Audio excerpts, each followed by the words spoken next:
Hey. Alright, the speculation and theories don't stop. Alright, we got the direct 2 days ago.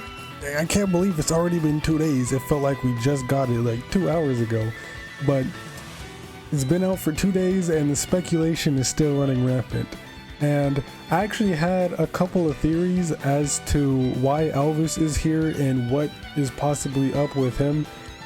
So I got 4 theories right here. They're not in any particular order, just things I was thinking of while, doing other things. So I didn't look too deep into these, but they could be possible. All right, we've been wrong before. Just remember the time before Xenoblade 3 came out and all the wild speculation and theories that Ionios is on Mira and all of this other shit, and it turns out we are wildly wrong.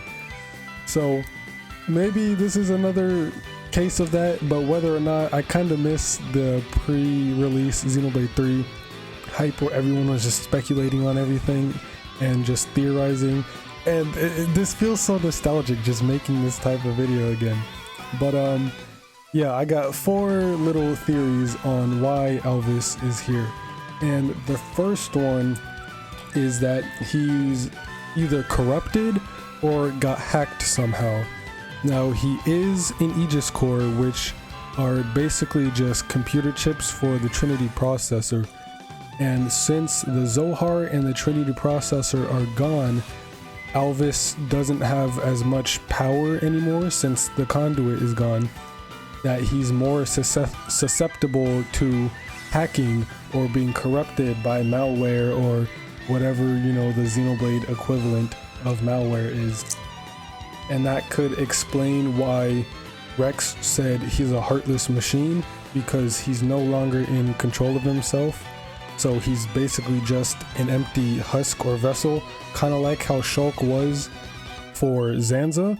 This could be the same thing, and there's an even bigger threat than Alvis that's controlling him. And based on the wings, maybe Zanza came back somehow and is taking control of Alvis this time. That doesn't really make too much sense, and the wings on Alvis are obviously different from Zanza, but they still are very, very similar. So, the first theory is that Alvis could be corrupted by something, maybe Mobius, maybe something else. I think Faye on Twitter came up with this theory that since Origin was created because, to what's the word I'm looking for? To recombine the world or restart the world. I don't know why that was so hard to say. To restart the world after the collisions of the Xenoblade 1 and 2 world, and Mobius were formed as basically the collective unconscious of all the fear that people had of the worlds merging and their desire to stay in the Endless now because they were afraid of what was going to happen, giving birth to Mobius. And I don't quite remember, but I'm pretty sure Faye said something along the lines of Alvis is just manifesting that. Since he is in Aegis Core, they can be heavily influenced by who awakens them, just like with Malos and Amalthus, and then Rex and Mithra. Alvis could be resonating with the collective unconscious and be like the actual manifestation of it, just like how Mobius was, except for he's more in control than Mobius is. It's very weird and scuffed. But yeah, the second theory is that he's just looking for a worthy opponent. Now this one is very, very unlikely and really doesn't have any basis, but it's just a thought that Alvis is in complete control of himself and everything, and he's always been neutral. He's never been on one side or the other. In Xenoblade 1, he was cool with Zanza, but he was also cool with the party. He wasn't really on one side. He was just overseeing everything. And perhaps this whole time he didn't really care about anything, because, you know, he's Alvis. There's not really anyone stronger than him. He is Aegis Core, so only like the power of another Aegis can rival him or something else. So this whole time he never interfered with the events of Xenoblade 1 because he wanted Shulk to get strong enough to defeat Zanza, so that one day Alvis could fight Shulk, because maybe Alvis has an affinity for battle and just wanted a worthy opponent. And this is what we see in the cutscene where Shulk and Rex are teaming up to fight Alvis. And this whole time Alvis, you know, he was just neutral. He just kind of did his own thing. And that could be why Shulk is like, is this really what you want? Because, like, do you really want to fight us and risk destroying this world or whatever else? Like, is this really what you want? Based on how he was in Xenoblade 1, he kind of just stayed back and overlooked everything. And now he's like getting all up in the action. Like, is this really what you want? And then Rex was like, oh, nothing will get through to him. He's a heartless machine. Like, he's a heartless machine. Everything he ever did was for himself. He didn't really care about anything else, and he's just doing this for his own, like, twisted, sick pleasure. So that one's kind of cool to think about. I really doubt that would be the case, because I don't know, that could be kind of lame, but it's also very cool to think about. Yeah, this is probably the least likely out of the four, but it's probably the most fun to think about. And or maybe he killed off Pyra and Mythra. I really doubt, since they are the most popular characters in the series, I doubt Monolith is just going to kill him off like that. But if Takahashi really is that sick, he could have had Alvis kill off Pyra and Mythra, and they were just like a little pushover. And then Rex and Shulk team up to fight Alvis as like this one big ultimate battle, kind of like Meta Knight and Galacta Knight. It's like a worthy opponent, kind of like that. Like Meta Knight, everything was just a pushover, so he wanted to fight the strongest knight or fighter in the galaxy, and it was Galacta Knight, like a true worthy fight.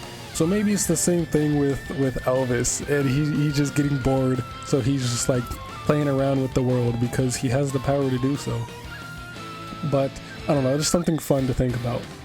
And the third theory is that he's just Mobius. He is the hidden Console A, and he was the first Mobius aside from Z. This one, I mean, there is no Console or Mobius A in the base game, and they were never even mentioned at all ever anywhere. So it's way too big of a coincidence for Alvis not to be Console A. I mean, his name starts with the letter A. We haven't seen a Console A in the game at all. We have every letter of the alphabet except A. So who else does that leave other than Alvis? And this whole time, you know, he's just acting out as a Mobius. He's just being himself as Console A, and he just so happens to be the strongest Mobius. After, you know, Z was manifested, he created Alvis, or Alvis came in, and maybe he came into this world and got corrupted by Mobius. That kind of ties into the first theory, that maybe he got corrupted by Mobius and became Console A. I don't really know. Like, the more you think about all this and why Alvis here, the less it makes sense. We have absolutely zero idea what's going on. Monolith gave us like nothing to go off of, so it's very, very confusing. But yeah, he could just be Console A, which he probably most likely is, because I don't see who else it would be, and they wouldn't just intentionally leave out Console A, considering how important, you know, A is, since the first letter of the alphabet. It has a lot of significance in like everything, so they know what they're doing. And The fourth theory that I came up with, or I just thought about, is that Alvis could actually just be the admin to Origin, and this kind of ties into Faye's theory that he's just the admin of Origin and he's just the manifestation and acting out as the collective unconscious, where obviously Melia and Nia built their two halves of Origin for when the world collided, they could use it to basically restart the world and put everything back to normal, and that failed because Alvis could have purposely made that fail, or he came in after the fact and he just ran Origin, which gave birth to Mobius, and he was just kind of like the overall admin of everything and just overseeing everything and controlling everything, along with controlling Mobius, and he could be perpetuating the Endless now. But since Z was defeated and Mobius was defeated, the worlds split apart, so this one doesn't really make much sense. But yeah, he just could be the secret admin to Origin. And if you remember, in the base game, Melly and Nia were able to communicate through the medium of light. Now, I still don't know what that means. Like, did you just like send out light into the universe and it reached the other side? Like, I'm not quite sure what that means. But a nice little theory is that it could have been Alvis who allowed them to communicate with each other. Like, they used his light. Maybe Alvis was the light and he was kind of like that link connecting the two, since he kind of is like a dimension hopping being. I guess at the end of Xenoblade 1 he kind of just disappeared when the Zohar did, along with Klaus. So maybe he just hopped off to another universe where the Zohar is, and maybe it's here now that the worlds have recombined. Because if you look at the little trailer we got and you saw Biona's leg, this looks like it could be a very, very, very early version of Ionios, when Ionios first formed and Origin failed. This could be the very beginning before they're able to reset everything.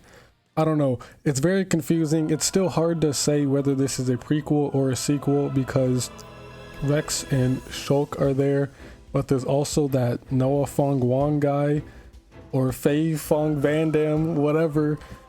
And obviously Rex and Shulk weren't founders, they were the mentors to the founders, but that Noah Faye guy, Van Dam, is still there. It's so, everything is just so confusing. But I could go on for hours about different theories and speculation on why Alvis is there and what's going on with Rex and Shulk. But yeah, I just had 4 quick little theories that I was just thinking of and wanted to get it out there. But basically, to recap, the first one is that he was corrupted or hacked somehow, either by Mobius or someone else or something else. Maybe even Udo? Maybe Udo is making his like Xenoblade debut and he's the one controlling Alvis, who is controlling everything else. Maybe that's the why, or maybe that's the reason why Alvis is like a heartless machine, because he was awakened by Udo, so now Alvis is influenced by Udo and acting out on Udo's impulses and whatever. That would be hella insane. I very, very doubt, because Udo is like a little Xenosaga thing and there's like legal troubles with that, I think. But there was hinted at in Xenoblade 2, Klaus said, this is, you know, retribution from on high for the sin I have committed. Klaus is basically god of all rest, and there's someone above him. Who else would it be other than Udo, right? In the upper domain. So maybe Alvis is being controlled by Udo. I don't know, this is insane, but oh god, I'm getting hyped just thinking about this shit again. It's like, oh, all these theories and speculation. I miss this, bro. It's so nostalgic. Like, I remember making these types of videos, popping off on all these theories before Xenoblade 3 came out, just for all of them to be wrong. But hey, I predicted Alvis was gonna be in Xenoblade 3. So hey, maybe I might be close on one of these, all right? It's like a 4 out of something billion chance. But yeah, that's really about it. So the first theory was he was corrupted or hacked by something or someone. Theory 2 was that he's just looking for a worthy opponent because he's bored and he got, gained a god complex somehow. I doubt, but that's probably like the least likely out of all of them, but it's still a possibility. Theory 3 is that he's just console A and he's just, being Mobius and doing what Mobius does. And fourth is that he's the admin of Origin. Now this one makes the least amount of sense, and I don't really have much evidence for that one, just a thought. But yeah, that's really about it for this video. I can't wait to see what other stuff we get, maybe during E3 or even the September Direct, if it hasn't come out by then and it really is dropping on the last day of this year. I doubt, but if it is dropping in December, we might get another trailer for Wave 4 at E3 or in the September Direct. But I'm definitely looking forward to this Arcsage Gauntlet next week. I'm going to be playing the shit out of that. So much content. I'm going to be dumping dozens and dozens of more hours back into Xenoblade 3. But that's it for this video. I'm so hyped right now. I just want to keep on making videos, just more and more and more content for y'all. All right, I want to get back on the grind and make videos whenever I can. So yeah, that's really about it for this video. So as always, thanks for watching. Have a damn good day. Stay safe, be well, and play some goddamn Xenoblade.